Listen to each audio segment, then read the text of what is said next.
Bismillahirrahmanirrahim. Assalamualaikum warahmatullahi wabarakatuh.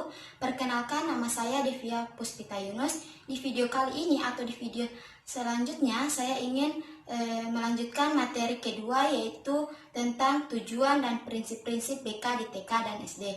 Nah, dalam materi kedua ini terdapat 3 subbagian. Yang pertama yaitu tujuan dan fungsi BK di TK dan SD, yang kedua yaitu prinsip-prinsip BK di TK dan SD, dan yang ketiga yaitu asas-asas BK di TK dan SD. Nah, langsung saja pada tujuan dan prinsip-prinsip BK di TK dan SD. Yang submateri pertama yaitu tujuan dan fungsi BK di TK dan SD. Yang pertama yaitu tujuan BK di TK dan SD. Tujuan BK di TK dan SD ini yaitu untuk membantu anak lebih mengenal dirinya, kemampuannya, sifat-sifatnya, kebiasaannya, dan kesenangannya. Membantu anak mengembangkan potensi yang dimilikinya, membantu anak mengatasi kesulitan-kesulitan yang dihadapinya, dan membantu anak untuk mengembangkan potensi yang dimilikinya seoptimal mungkin.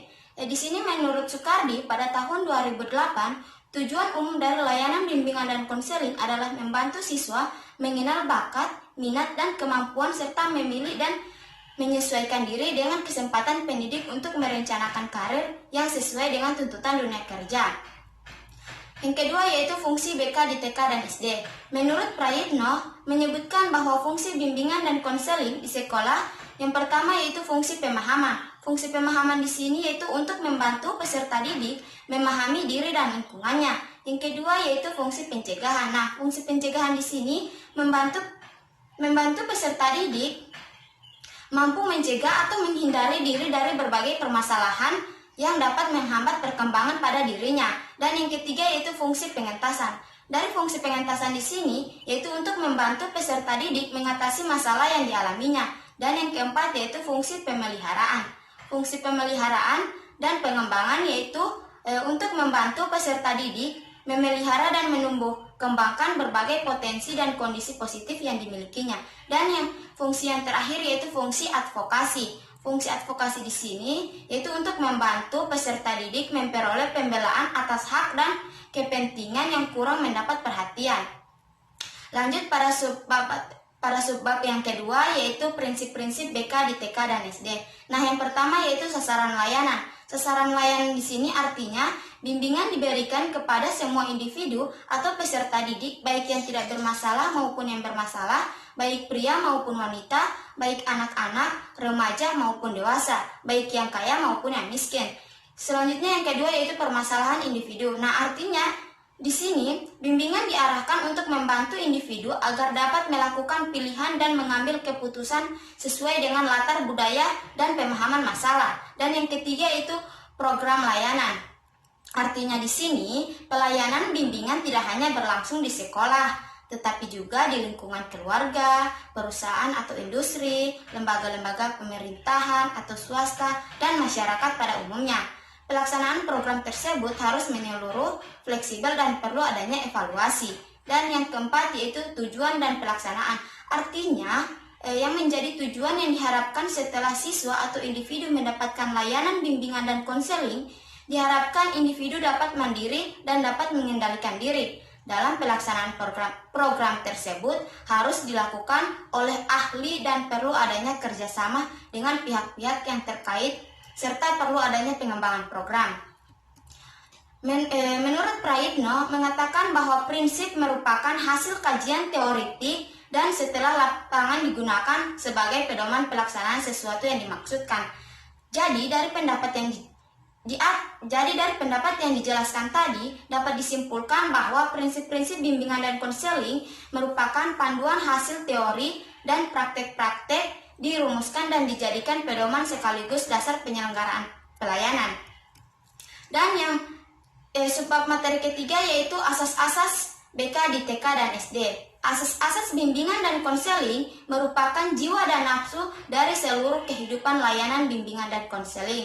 Apabila asas ini tidak dijalankan dengan baik, maka penyelenggaraan bimbingan dan konseling akan berjalan tersendat-sendat atau bahkan terhenti sama sekali. Nah, berikut asas-asas BK di TK dan SD. Terbagi menjadi 12 asas. Yang pertama yaitu asas kerahasiaan. Asas kerahasiaan di sini yaitu asas yang menuntut dirahasiakannya segenap data dan keterangan peserta didik atau klien yang menjadi sasaran layanan, yaitu data atau keterangan yang tidak boleh dan tidak layak diketahui oleh orang lain.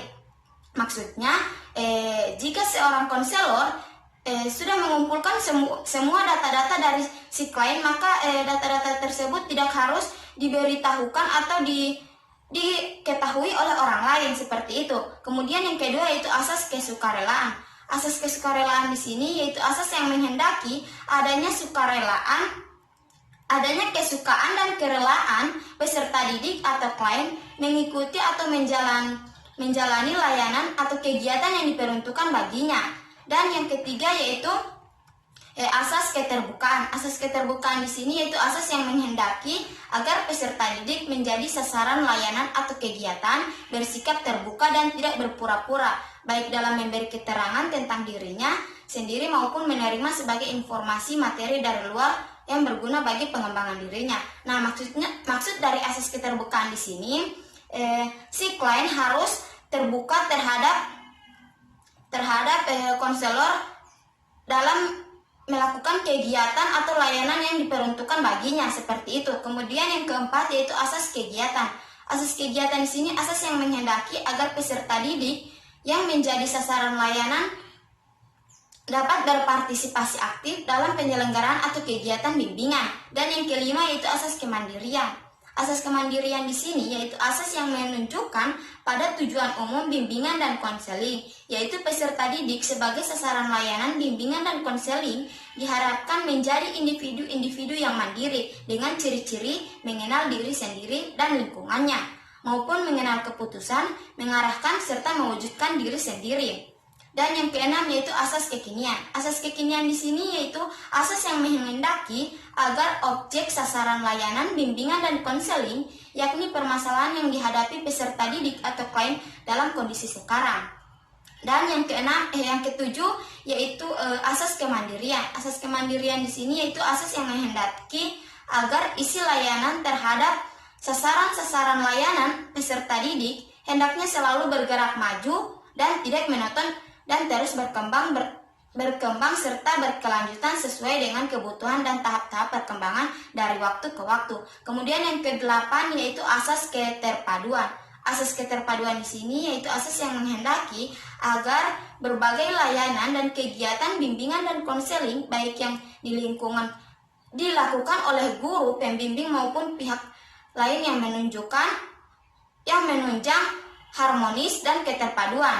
Dan yang ke-9 yaitu asas kenormatifan. Nah, asas kenormatifan di sini yaitu asas yang menghendaki agar segenap layanan dan kegiatan bimbingan dan konseling didasarkan atas norma-norma, baik norma agama, norma hukum, peraturan, adat istiadat, ilmu pengetahuan, dan kebiasaan-kebiasaan yang berlaku. Dan yang ke-10 yaitu asas keahlian. Nah, asas keahlian di sini yaitu asas yang menghendaki agar layanan dan kegiatan bimbingan dan konseling diselenggarakan atas kaidah-kaidah profesional.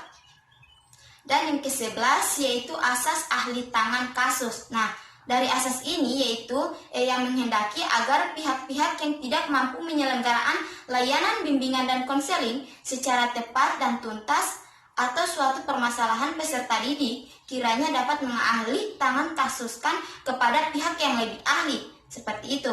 Kemudian asas yang terakhir yaitu asas tuturi handayani. Nah, asas ini menghendaki agar pelayanan bimbingan dan konseling secara seluruh dapat menciptakan suasana program atau memberikan rasa aman.